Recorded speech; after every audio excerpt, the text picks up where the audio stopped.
Hello and welcome to True Crime Rocket Science, the most authentic voice in true crime.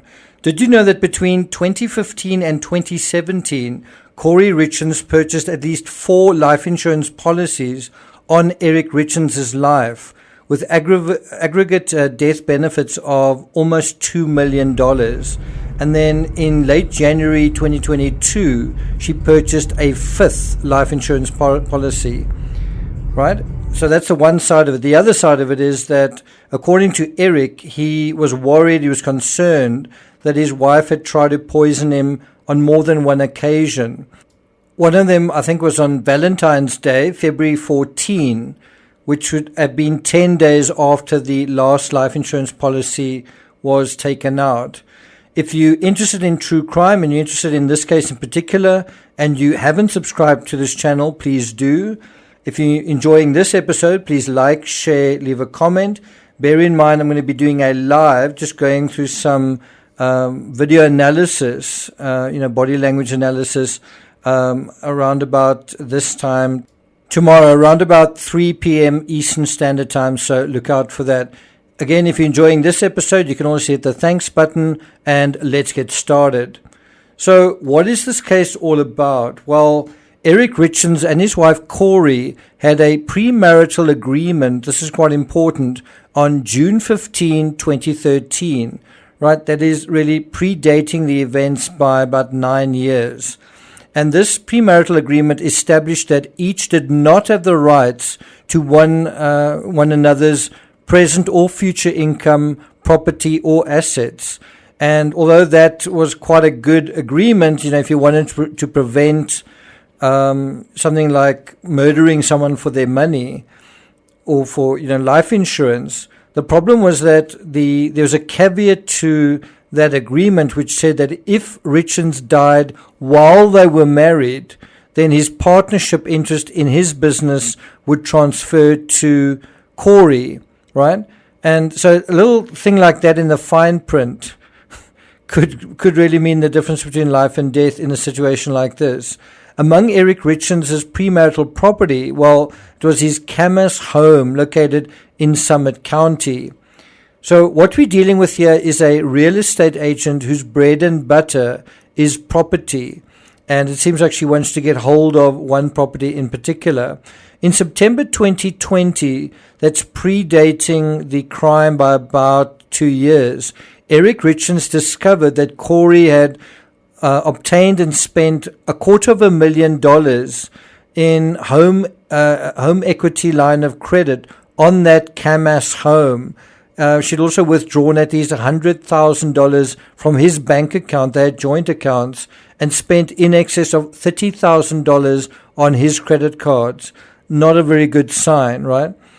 And so what this is potential criminal psychology and potential premeditation in action, where while Eric is still alive, KOURI's basically seems to be appropriating what she wants, deciding what she wants, deciding what she can have, deciding what she should have, deciding what she will have, and that she will act as though she already has Eric's property. It's kind of it's not an if but when approach. According to this information that we have, KOURI also allegedly was in charge of paying Eric's taxes. Big mistake. But she allegedly did not pay the taxes and instead kept the money. The stolen tax payments were about just over $134,000. Eric eventually confronted his wife and she agreed to pay. Well, do you think she really agreed to pay? Do you think she did ultimately pay? The tax thing also indicates that KOURI was potentially counting on not needing to pay them, for example, if he was dead. And isn't that in a way also counting on the fact that he is going to die prematurely? In December 2020, Eric consulted a estate planning lawyer, so that's someone who deals with wills, and then also a divorce lawyer. Unknown to KOURI, Eric changed his will at this point and put his estate under the control of his sister, Kate Benson. Now, can you see some shades of Lori Vallow and Charles Vallow here? right? Charles Vallow also suspected that Laurie was up to no good, and he changed his will to make Kay Woodcock, his sister, the beneficiary. And so Laurie was very surprised after he was murdered not to inherit anything. But it might be more than that. It might be more than just shades. On July 11th, 2019, remember Charles Vallow was shot? It's possible that Eric learned from that case in real time. It wasn't that far away. It was in the news. And in November 2020, articles like this were doing the rounds. Police reviewing death of Laurie Vallow's ex-husband after murder comment in 2018 audio. Could also be the other way around, that KOURI was looking at the Laurie Vallow case and perhaps taking notes. Who knows? According to the information we have, Eric formed the Eric Richins Living Trust in 2020, and he designated the trust as the beneficiary $500,000 life insurance policy, right? So that the trust would be the beneficiary of that instead of KOURI. So what this is a living trust, and a living trust is a legal document that basically acts as a will instead of a will, so that the money can be distributed after death.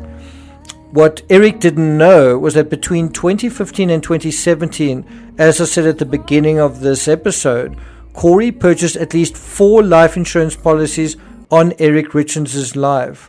And I guess each one had a value of about $250,000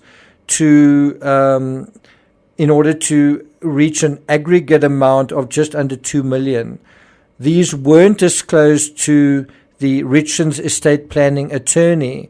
Why? Because Eric didn't know about them. And so what this shows, or seems to show, or possibly shows, is that KOURI may have been actively thinking about turning straw into gold, Eric being the straw.